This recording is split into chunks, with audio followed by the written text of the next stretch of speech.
You know, they say with great power comes great responsibility. And I'm giving you this Tex Mex guide, so you better doggone find some responsibility.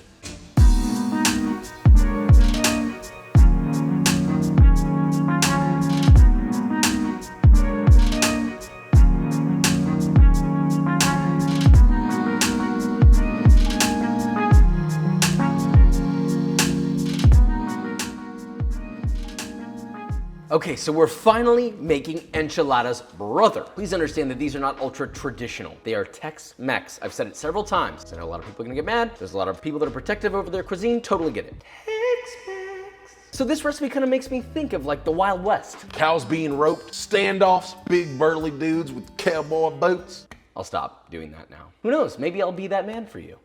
Of course, this originates with a classic Mexican dish, which then intertwined with Southern Texas cuisine, which created the mashup of the Tex Mex Enchilada. So of course, we'll be making these with respect to tradition, but also with a Texas culinary twang.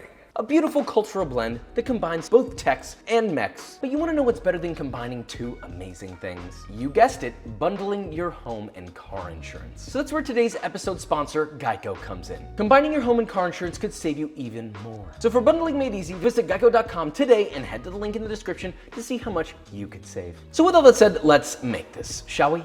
Okay folks, we have two Tex-Mex options for you today. The classic cheesy enchiladas and a verde chicken enchilada. Let's begin with the cheese because that's Papa's favorite. Let's first begin with our chili dip. Snag and optionally de-seed 7 guajillo chilies, 2 ancho chilies, and 2 dried chipotle chilies. Place those in a medium-sized sauce pot and cover with water. Bring that to a boil over medium-high, then reduce to a simmer and let it go for 10 to 15 minutes or until these guys are very soft and maybe a little too hot for Papa this time.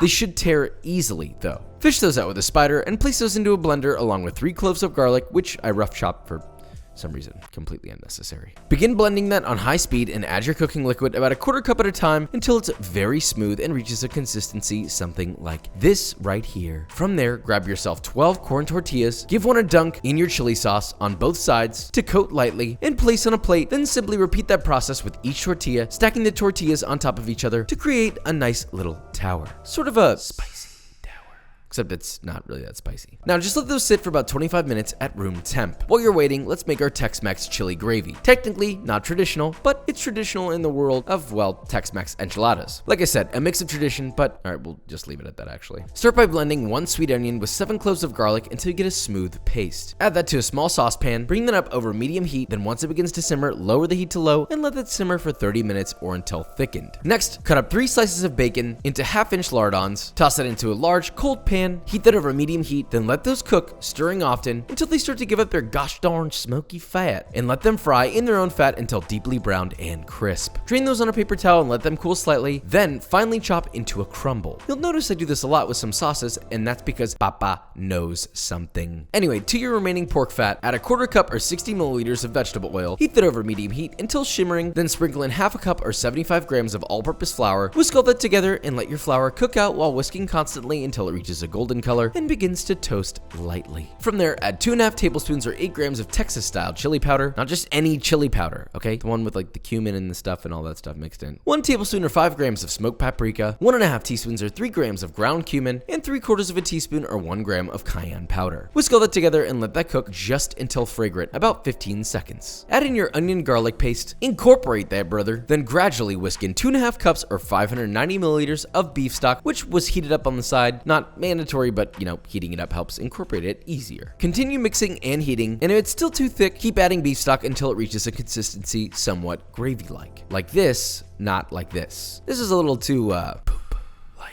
Once it's reached the correct consistency, season that to taste with salt, and that's your gravy. All right, almost ready to assemble. First, grab yourself a good old-fashioned 10-inch cast iron skillet or deep pan, add in 1 cup or 240 milliliters of vegetable oil, let that heat over medium heat until it reaches 350 Fahrenheit, then once hot, add in your tortillas one at a time and fry for 2 to 3 seconds per side. You want this to be quick. You're only doing it to form a skin, but you still want it to be pliable.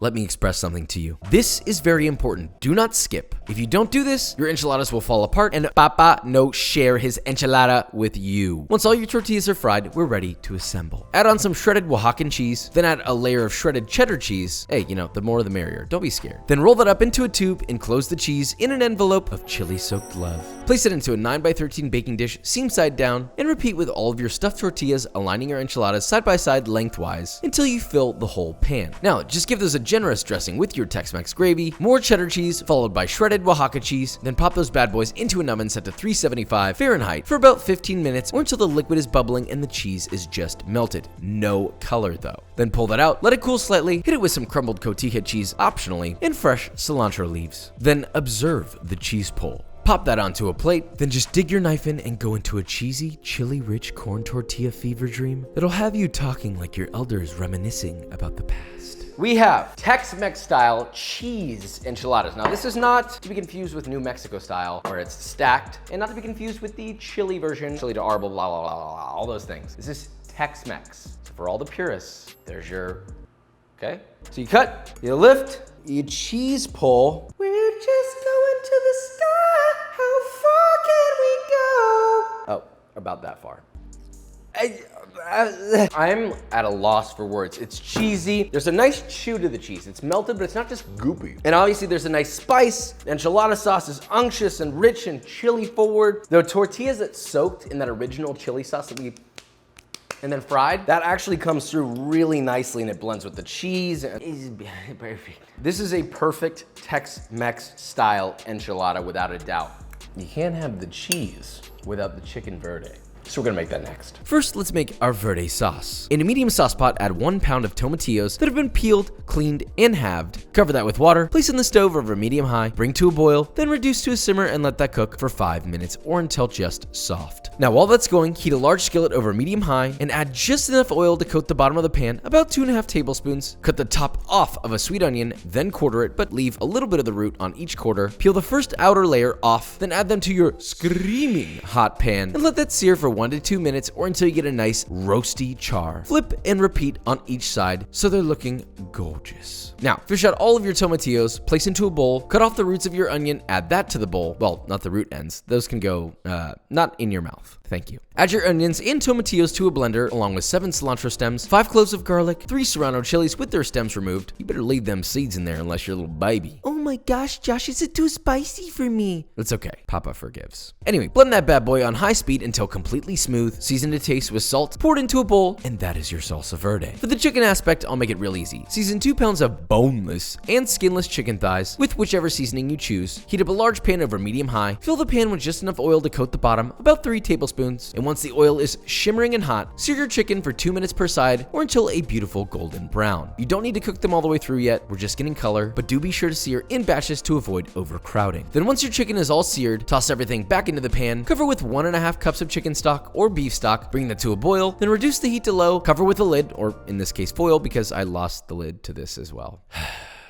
And simmer for 10 to 15 minutes or until the chicken is fully cooked. Now, remove all the chicken, place into a bowl, turn the heat on the pan back up to medium-high, and boil that liquid and reduce until it's reduced by about 85% and begins to thicken. Then turn off the heat and whisk in 2 tablespoons of unsalted butter until incorporated and emulsified. I mean, come on, that looks pretty dang good. Now, shred all of your chicken, either with forks or a hand blender, which apparently works. Doesn't seem right. Then season your chicken with your chicken glaze, the one you just made, to taste. Toss it all together, and that's your luscious chicky man. Now look, assembly at this point is the same. Dip 12 corn tortillas in your salsa verde. This time let them sit for 10 to 15 minutes. Then fry them in your oil for 2 to 3 minutes per side. Really make them nice, okay? Don't skimp on me. Then from there, just fill them with some chicken, followed by Oaxacan cheese. Roll that bad boy up, place in a 9x13 baking dish, and then repeat with the rest of your chicky wiki.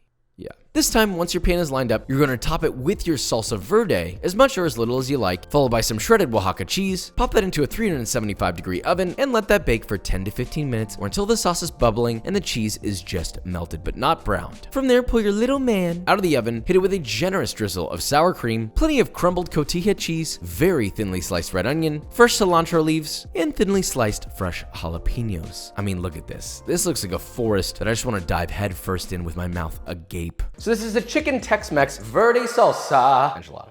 We got the tortilla, we got the sauce with the tomatillos and the sour cream and Oaxacan cheese, or you can do mozzarella or whatever white cheese you want. A little bit of cotija on top, red onions, fresh, jalapenos, and cilantro. Now, ooh. You ever go and get a chicken enchilada, regardless of variety, and they use chicken breast and it's horrifically overcooked, and you take a bite and it's just like sawdust. This is what I like to call. This has everything you want in it. This is not overly heavy like the cheese one is. That is the benefit of this. It's got acidity, it's got balance, it's got chew. But if I had to pick my favorite, it probably would be the cheese enchilada because it's really yummy. At the end of the day, the choice is yours. The point is that I just want you to make it. Just go give it a little shot. Try the cheese, little cheese. If you do the cheese one, that's the easier one because you don't have to make chicken before that. Okay? Turn the cameras off. I don't have anything else to say. You wanna know what else makes you dream of cheese oozing out of a tube Papa made? B-roll.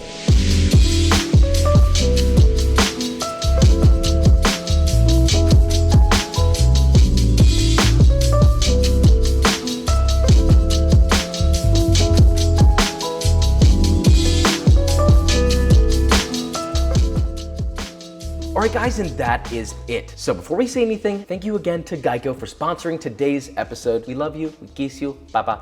They're helping me with my culinary journey around the United States, and they want to help you too. Just, instead of food, they just want to help you with your home and car insurance. So head to the link in the description to visit geico.com today. Now let's talk enchiladas. We made them, we ate them, they were delicious, it was beautiful, we cried, we laughed. We bathed in enchilada sauces. It also made me think about the traditional versions that are out there. The ones with lots of guajillo chili that are then rehydrated and blended, and that's the only sauce that they use. That's hyper traditional. But I gotta say, you've gotta make room for this. There's something nostalgic about it. Maybe it's because I grew up with it as a kid, but this is one of those recipes where you just can't knock it till you try it. It's really good. But of course, I'm gonna vouch for my own recipe because obviously I must protect my ego.